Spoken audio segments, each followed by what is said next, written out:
Hey real estate rock stars. Today we're continuing our series on the 10 deadly mistakes buyers make when purchasing a home. Mistake number 5, trying to buy a home with the idea that there is only one perfect home out there.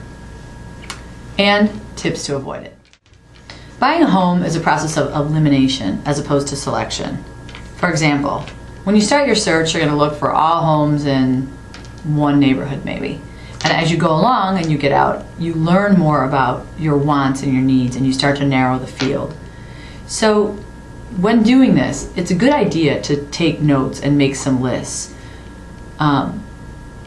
Make the decision more methodical as opposed to emotional, because sometimes you can walk into a home and get really hung up on one great detail, and when you go home and you start really writing it out, it's like, well, it didn't have 5 other things that we were looking for.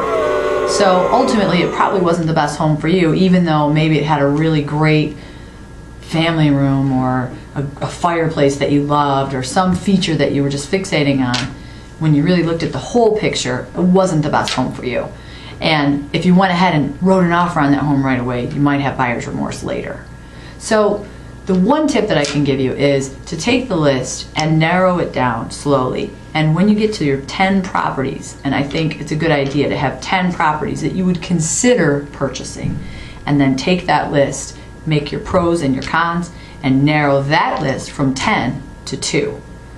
Then you know you've really educated yourself and narrowed the field so you can avoid making a decision too quickly and potentially having buyer's remorse.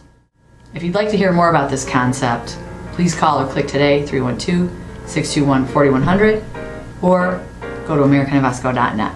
Thanks. Talk to you soon.